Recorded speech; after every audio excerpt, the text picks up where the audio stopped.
Üçüncü fəsil. Renat bu axşam keçmiş arvadına baş çəkməli idi. Onunla görüşməyə çoxdan söz vermişdi. Lizanı təkcə yada salması kifayət idi ki, başının ağrısı artsın. Renat təəccüblə özünə sual verirdi. Axı necə olub ki, onlar vaxtı ilə evləniblər? Yəni, hikəsindən daim sifəti əyilən, xəstə dərisi, uzun burnu, nazik dodaqları, artıq seyrəlməyə başlayan açıq rəngli saçları olan bu qadın nə vaxtsa onun xoşuna gəlirmiş. Bu axmaq evliliyin yeganə işıqlı tərəfi qızı Katya idi. Renat ona mərhum anasının adını qoymuşdu. Katya yaxşı, ağıllı qız idi. Nə onların boşanması, nə də anasının ağır xasiyyəti onu korlaya bilməmişdi. Son aylarda Renat daim qızı haqqında fikirləşirdi və axırda qəti şəkildə qərar almışdı ki, imkan düşən kimi onu İngiltərəyə oxumağa göndərsin. Həyətə düşəndə Audisinin yanında bir Mercedesin dayandığını görüb təəccübləndi. Bura keçin. Tələt Mercedesi göstərdi. Bu nəhəng hardan çıxdı? Renat təzə maşında yerini rahatlayıb soruşdu. Biz onu müvəqqəti götürmüşük.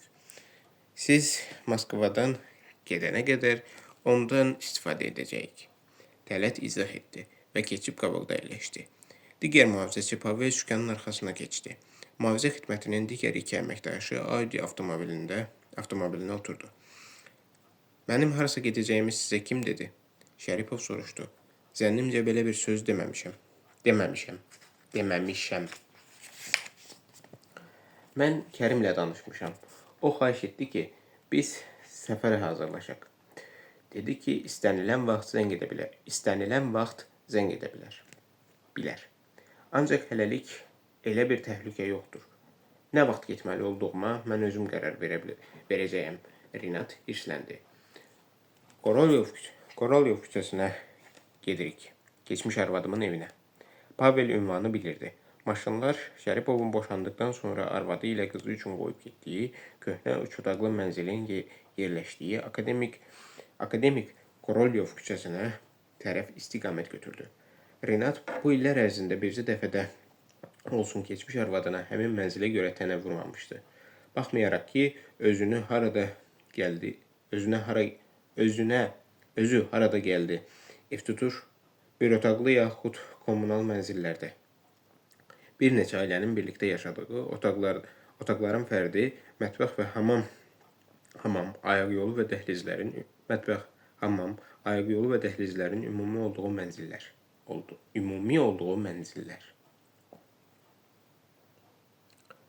Kommunal mənzillərdə kirayədə yaşayırdı.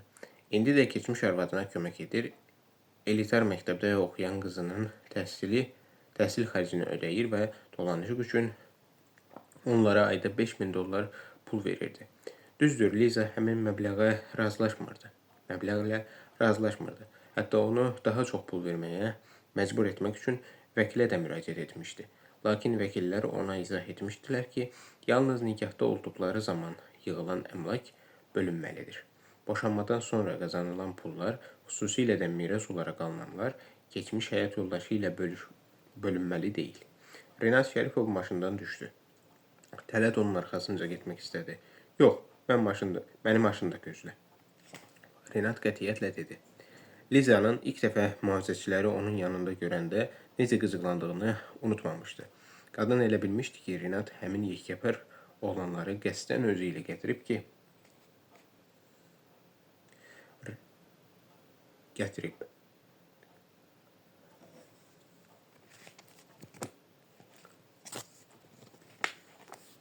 gətirib aralarındakı fərqi gözü soxmağa çalışmaqla onu lağa qoyub.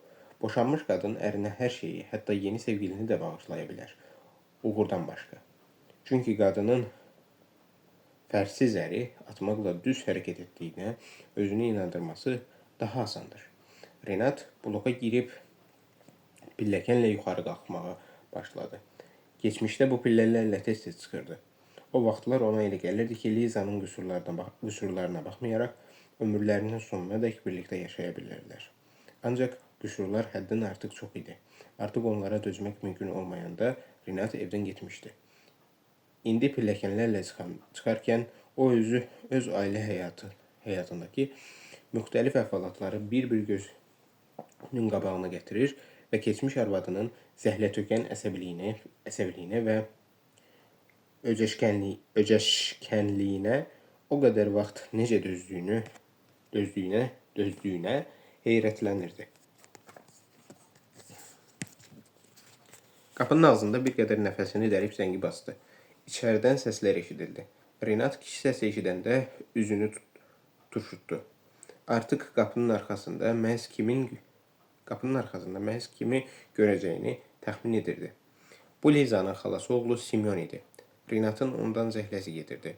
Liza ailə münasibətləri zamanı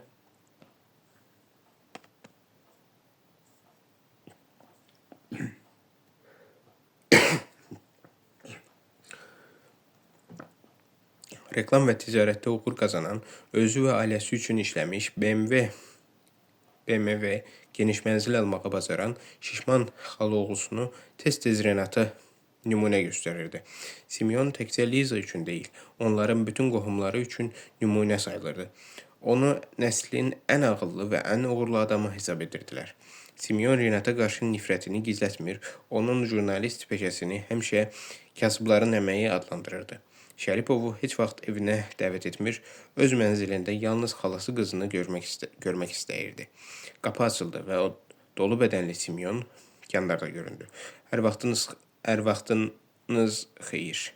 Simyon hər ehtimala qarşı əlavə etdi və özünü sevinirmiş kimi göstərərək əlini uzatdı. Renat onun toppuş əlini sıxmalı oldu. Hətta imkan verdi ki, Simyon onu qucaqlasın. Xalaoğlu elə sevinirdi, sanki ürəkdən sevdiyi və çoxdan görmədiyi qohumu ilə görüşür. Axşamın xeyir. Renat içəri keçib ətrafa boylandı. Katya böyük otaqdan çıxıb qaça-qaça atasının yanına gəldi. Üstünə atılıb onu qucaqladı. Salam atacan, deyə ucadan qışqırdı. Sənin üçün çox darıxmışdım. Salam parpızbaş. O adətən qızını belə çağırırdı. Mən sənə bir İngilis oyunu gətirmişəm.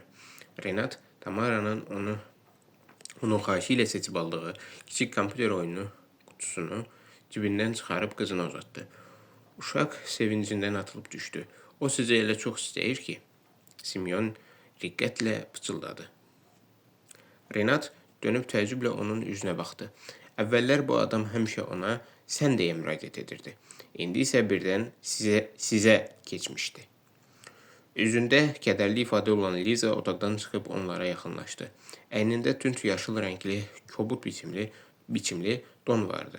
Liza keçmiş ərinə baxıb başını tərpətdi. Salam Renat. Sağ ol ki, bizim kimi adi adamları yada salmısan. Şəripov üzünü turşutdu. Bu qadın düzəlməyəcəkdi.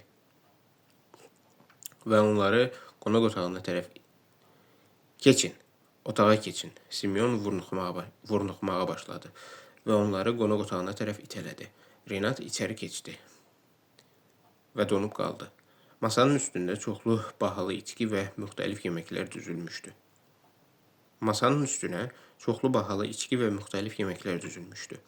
Masanın sağ tərəfində Simyonun yekəsifət arvadı və onların 2 yombul oğlu oturmuşdu.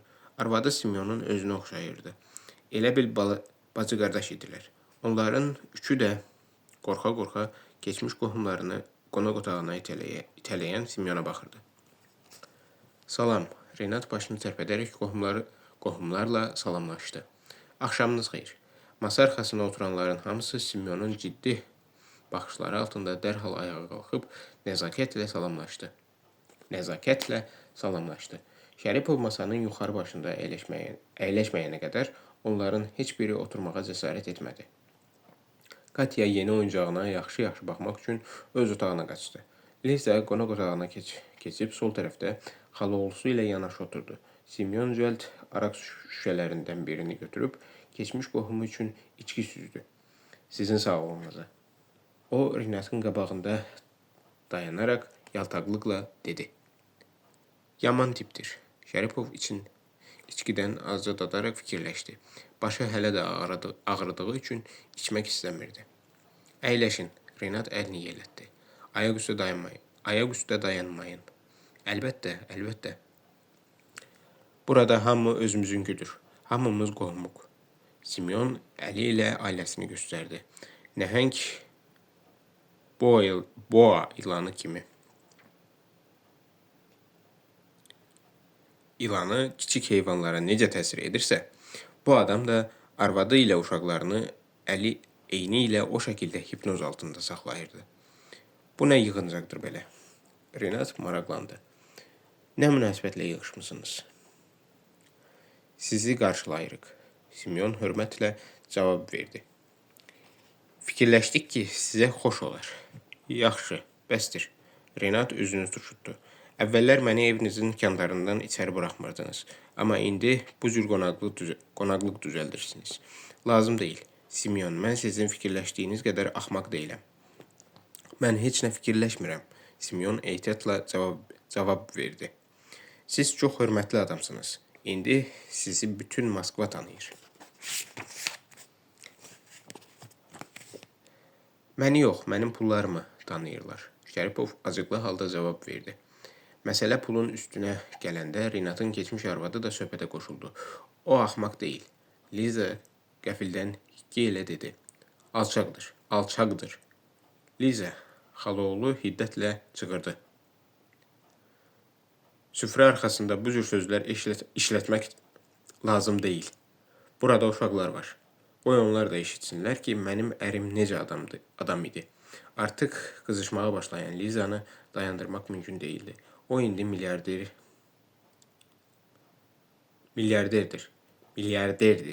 Bilmir pullarını hara xərcləsin.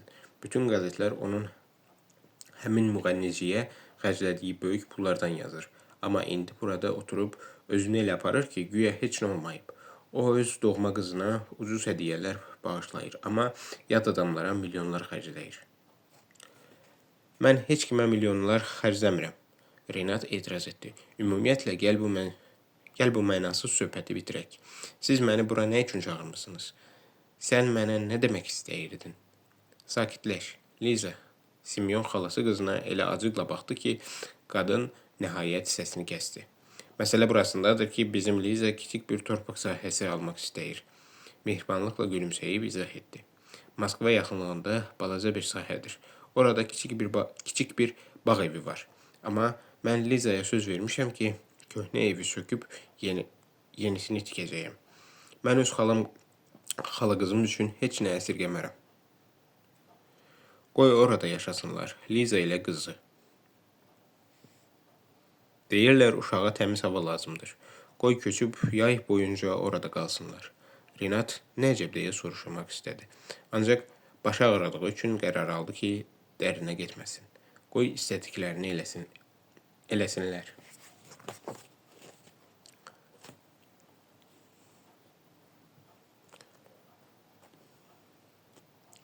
Mübarəkdir, o dedi.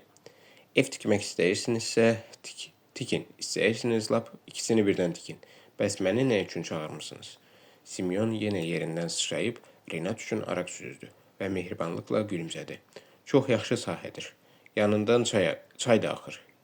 20 sota yaxındır. Çox yaxşı yerdir. Ağaclar da var. Yaxşı yer olduğunu başa düşdüm. Renat səbirsizliklə bildirdi. Neçəyədir? Axı siz məni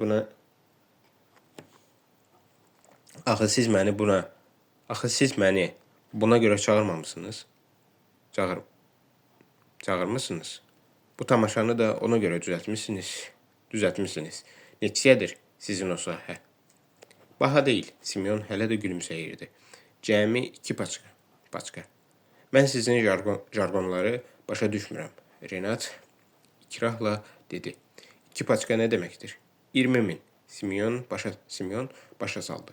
Dollar. Şəripov dəqiqləşdirmək üçün soruşdu. Hə, əlbəttə. Simeon qəhqəhə çəkdi. Bizim pulla olmayacaq ki.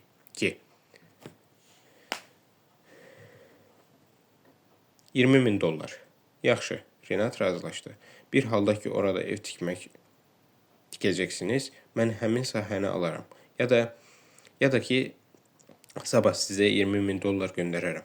Simeon Lizaya baxdı. Üzündəki təbəssüm çəkilməyə başlamışdı. Liza ağır-ağır nəfəs aldı, amma hələlik susurdu. Siz məni düzgün anlamadınız, Simeon astadan bildirdi. 20.000 dollar bütün sahə üçün deyil, bir sot üçündür. Torpaq sahəsi 400.000 dollardır. Nə? Renat yerindən qalxdı. 400.000 dollar. Bunlar lap ağlını itiriblər. Ağıllarını itiriblər. 400.000 sahəyə görə 50.000 də müxtəlif xərclər üçün, Simeon izah etdi. Amma bu heç də baha deyil. Biz yaxşı qiymətə razılaşmışıq. Mənim heç ağlıma da gəlməzdi ki, onlar bu qədər güzəşt edərlər. Qoy onların özləri orada yaşasınlar. Bu qədər pula mən uzun illər ərzində Liza ilə Katyanın bütün yay boyunca yaşaması üçün bağ evi kirayəyə götürərəm. Kirayəyə götürərəm. Amma bu onların öz bağı olacaq, Simeon qeyd etdi. Yarım milyon dollara Renat başını buladı. Siz məni sadəcə milyoner yox, ağlını itirmiş milyoner olaraq hesab edirsiniz. Milyoner hesab edirsiniz. Mən o qiymətə torpaq sahəsi ala bilmərəm. Ora çox yaxşı sahədir. Simeon hələ də onu inandırmağa çalışırdı. Bu sizin üçün xərc deyil, kapital qoyuluşudur. Öz qızınız üçün. Bir müddətdən sonra torpaq bahalaşacaq. Tezliklə orada bir sotun qiyməti 30-40 minə qalxacaq. 2 dəfə artıq qazanc götürmək olar. Lap yaxşı, qoy başqaları torpaqla alver etsin və daha da varlansın. Şəripov qətiyyətlə söhbəti yekunlaşdırdı. Mənə isə lazım deyil. Mən milyoner deyil. Sən milyoner deyilsən, milyardersən. Liza ona xatırlatdı. Sənin üçün yarım milyon dollar heç nədir. Oturmusan burada, qiymət davası edirsən. Heç xəcalət çəkmirsənmi? Doğma qızından ötürü bircə qəpiyindən də keçmək istəmirsən. Hansı qəpik? Renat artıq bu bazar sövdələşməsindən yorulmuşdu. Qızımın bura nə dəxli var? Sən fikir verirsənmi? Mən oturmamışam, ayaq üstəyəm. Siz məni bura çağırmışsınız ki, məndən yarım milyon dollar qopardasınız. Dəli olmuşsunuz. Mən Katyaya həmişə kömək etmişəm. Yenə də edəcəyəm. Yarım milyon dolların bu məsələyə nə dəxli var? Məgər başqa bir yerdə bağ kirayələmək ya da daha ucuz qiymətə torpaq sahəsi almaq olmaz? Bizim şəhər kənarında evimiz yoxdur. Liza çımxırdı. Sənin bütün dostların şəxsi hovuzlarda çimib kef edir. Amma doğma qızın Moskvanın istisində hovuzsuz köhnə evdə oturmalıdır. Moskvanın tozunu udmalıdır. Mən onu ən yaxşı hovuza üzv yazdıraram. Renat cavab verməyə çalışdı. Amma onun sözləri keçmiş arvadını daha da özündən çıxartdı. Sənin qızın həmin ümumi hovuzda çimib xlor udacaq. Renat Liza çığırdı. Görürsən Simeon, o indi də heç nəyi başa düşmək istəmir. Söhbət onun yeganə qızının doğma balasının sağlamlığından gedir. Amma o dayanıb hesablayır ki, puluna necə qənaət etsin. Bəsdir, qışqırma. Renat astadan xahiş etdi. Mərəkə çıxartmaq lazım deyil. Mən qızımın təhsili üçün pulunu əsirgəmirəm. Sənə də hər ay 5.000 dollar verirəm. Amma sənə yenə də azlıq edir. Mənim heç nəyim olmayanda yaşamaq üçün pulun çatırdı. Amma indi verdiklərim sənə azlıq edir. Gör bu nə danışır. Liza yenə bağırdı. Katya, bura gəl. Tez gəl bura. Mənim balam, gəl bu alçaq atana bax. O bizi saxlamaq istəmir. Verdiyi bir tikə çörəyi başımıza vurur. Simeon qədəhini masanın üstünə qoydu və yerinə oturdu. Qərar aldı ki, bu davadalaşa qarışmasa yaxşıdır. Katya əlində təzə oyuncağı qaça-qaça qonaq otağına gəldi. Sənin bu atan təkcə özünü fikirləşir. Liza ağzının suyunu sıçrada çığırdı. Təkcə öz cibinin qayğısına qalır. Sənin həyatın onun vecinə də deyil. O səninlə heç maraqlanmır. Mən gedirəm, Renat hiddətlə bildirdi. Sənin çığırbağırın, əsəbiliyin məni bezdirib. Məni sən bu hala salmısan. Liza yenə qışqırdı. Axmaq idim. Sənin kimi əclafa inandım və ərə gəldim. Çıxın buradan. Simeon arvadı ilə uşaqlarına əmr etdi. Onların üçü də kök ətli begemont sürüsü kimi itaətlə yerindən qalxıb başqa otağa keçdi. Renat onların arxasınca baxıb qeyri-ixtiyari gülümsədi. Hələ bir gülür də. Liza barmağını ona tuşladı. Katya, onun bizə olan münasibətini görürsənmi? Atan sənə də, mənə də nifrət edir. Onun bizim ikimizdən də zəhləsi gedir. Axı niyə belə edirsən? Renat kədərlə soruşdu. Bu cür sözləri uşağa demək olarmı? Olar, lazımdır. Katyanın əlindəki kompüter oyununu gördü. Sən belə ucuz hədiyyələrlə yaxanı qurtarmaq istəyirsən, bunu edə bilməyəcəksən. Ver bura o murdar şeyi. Liza birdən oyuncağı uşağın əlindən dartıb aldı və zərblə döşəməyə çırpdı. Oyuncağın parçaları ora-bura səpələndi. Qızcığaz hıçqırıb ağlamağa başladı. Nə alçaq adamsan? Renat hiddətlə dedi. Bax, səndən elə buna görə ayrılmışam. Sən xəstəsən, Liza. Uşaq dayanmadan ağlayırdı. Renat qızına yaxınlaşıb onu qucağına aldı və bağrına bastı. Eybi yoxdur, deyə pıçıldadı. Ağlama, mən sənə bundan ikisini alaram. Daha yaxşılarını. Tək ki, sən ağlama, mənim parpız başım. Səni çox sevirəm. Axı o niyə mənim oyunumu sındırdı?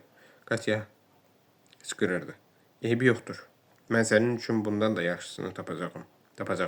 Fikir eləmə, sabah alıb göndərəcəyim. Ver bura mənim uşağımı. Liza zorla qızı dartıb onun əlindən aldı. Ağlama mənim əzizim, lazım deyil. Anan sənin üçün hər şeyi edəcək. Hər nə istəsən. Renat dişlərini ağrıyana qədər sıxdı. Sonra özünü Simeona tutdu. O torpaq sahəsi kimindir? Onun sahibi kimdir? Simeon dönüb Lizaya baxdı. Amma heç nə demədi. Kimdir onun sahibi? Şəripov səsini qaldırdı. Bir şirkət. Simeon dilini sürdü. Onun baxışları bir yerdə dayanmırdı. Sənə də mükafat vəd edən bir şirkət. Renat məsələni anladı. Amma tez ol, yalan danışma. Mən bunu onsuz da öyrənəcəyəm. Sənə mükafat vəd ediblər, ya yox? Axı sən evi elə-belə tikmək istəməzdin. Düzünü de. Mənə vasitəçilik haqqı düşür. İndi bütün dünyada belə edirlər. O yerin həqiqi qiyməti nə qədərdir? Nəzərə al ki, mən özüm hər şeyi yoxlayacağam. Sən mənim hansı imkanlara malik olduğumu bilirsən. Bütün daşınmaz əmlak agentliklərini, bütün Moskva ətrafı hökumət nümayəndəliklərini ayağa qaldıracağam və əsl qiyməti öyrənəcəyəm. Nə qədər? 140 min. Simeon çətinliklə cavab verdi. Ay sənə əslaf, bəs mənə 450 min deyirdin. Elə ona görə sənə inanmadım. 140, Liza təkrarladı. Axı mənə 340 min demiş. Sən sus. Simeon qəzəblə onun sözünü kəsdi. Necə yəni sus? Liza yenidən qızışmağa başladı. Gözümün qabağında sərvət qazanırsan və məndən susmağımı istəyirsən. Üstəlik ailəni də gətirmirsən ki, bizi aldadasan. Deməli 140 min. Hələ bizim üçün ev də tikəcəkdin. Güya bizim xeyrimizi istəyirdin.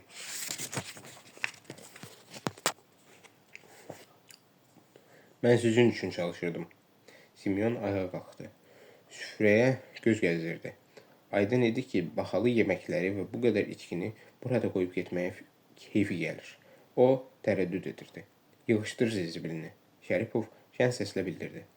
Oğlanlarına, doğma xalan qızının hesabına necə varlanmaq istədiyindən də danış. Götür apar, utanma. Əlbəttə aparacağam. Simeon bunu qürurla dedi və servantın içindən 3 böyük ərzaq torbası götürdü. İşgüzarlıqla içki şüşələrinin çoxunu Torbalardan birinə, yeməkləri ikincisinə yığdı.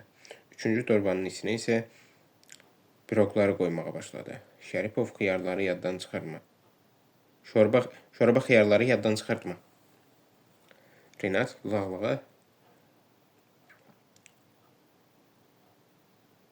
lağla xatırlatdı. Salatları da, onları da götür. Liza, unutma ki mən həmişə sənin tərəfində olmuşam. Simeon qürurla qeyd etdi. Həm də o sənin tayın deyil. Mən bunu həmişə demişəm. İtil buradan. Rinat qışqırdı. Səni bir də burada görməyim. Simeon torbaların üçünü də qucağına aldı və dəhlizə tərəf getdi. Dözə bilməyib geri çevrildi. Axı bu qədər pul əlindən çıxırdı. O hətta pulu nəyə xərcləyəcəyini də əvvəlcədən fikirləşmişdi. Torpaq sahəsi barəsində bunu deyim ki, sizin üçün uyğun qiymətə danışıb həll edə bilərəm. Əlbəttə mənim haqqımı da nəzərə almaqla. Əclaf, Rinat bayaqki sözü məmnuniyyətlə təkrarladı. Rədd ol buradan. Simeon içini çəkdi və otaqdan çıxdı. Onun arvad uşağına verdiyi qısa əmrin sonra isə örtülən qapının səsi eşidildi. Rinat stola çöktü. Qızının yanına çəkdi. Uşaq hələ də hıçqırırdı. Bu dəfə anası onu tutub saxlamadı. Qadının üzündə çox kədərli bir ifadə vardı. Ağlama, Liza qızından xahiş etdi. Mən qəsdən eləmədim. Katya məyus halda içini çəkirdi. O bilə-bilə eləmədi. Bəsdir, daha ağlama. Böyük qızsan, məktəbə gedirsən. Mən sabah sənə 2 hədiyyə göndərəcəyəm. Bu qədər fikir eləmək lazım deyil. O əyilib uşağı öpdü. Sonra dönüb otaqdan çıxmağa hazırlaşdı. Bu vaxt Liza onu çağırdı. Rinat, qadın astadan dedi. Sən məni bağışla. Bəzən elə axmaqcasına özümdən çıxıram ki, özüm də başa düşmürəm ki, mənə nə olub. Mən belə olmasını istəmirdim. Son vaxtlar heç özümdə deyiləm. Sən mənə əhəmiyyət vermə. Həkimlər deyir ki, həyatımda kişi olmadığına görə beləyəm. Gülməlidir, elə deyilmi? Elə deyilmi? Amma hər halda mən belə olmasını istəmirdim. Həm ümumiyyətlə bizim həyatımızın, həm də bugün and içirəm ki, istəmirdim. Elə bil şeytan yoldan çıxartdı. Həm də Simeon deyirdi ki, yaxşı yerdir.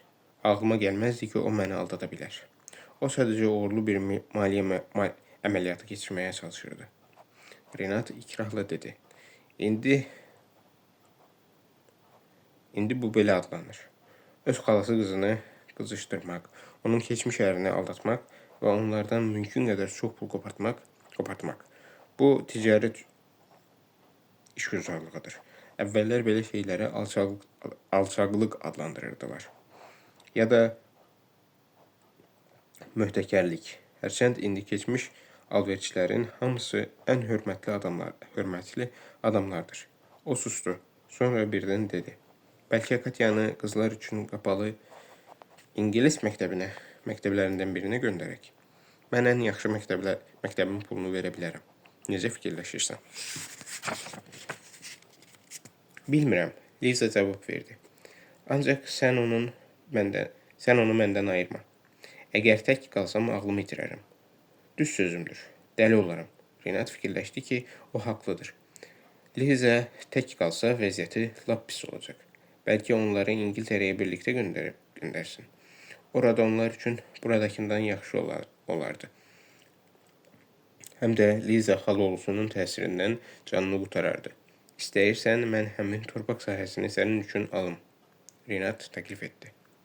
İstəmirəm, Liza qətiyyətlə cavab verdi. Mən daha heç nə istəmirəm. Mən o sahəni alacağam. Şəripov qərar aldı. Doğrudan da uşaq tez-tez hava utmalıdır. Çalış onun xətrinə dəymə.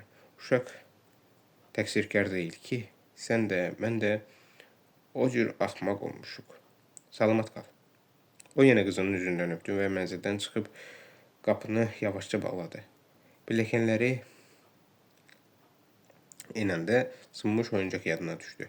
Dərhal həmin oyundan sifariş vermək lazımdır, fikirləşdi. Həm də öyrənmək lazımdır ki, həmin bağ sahəsi haradadır.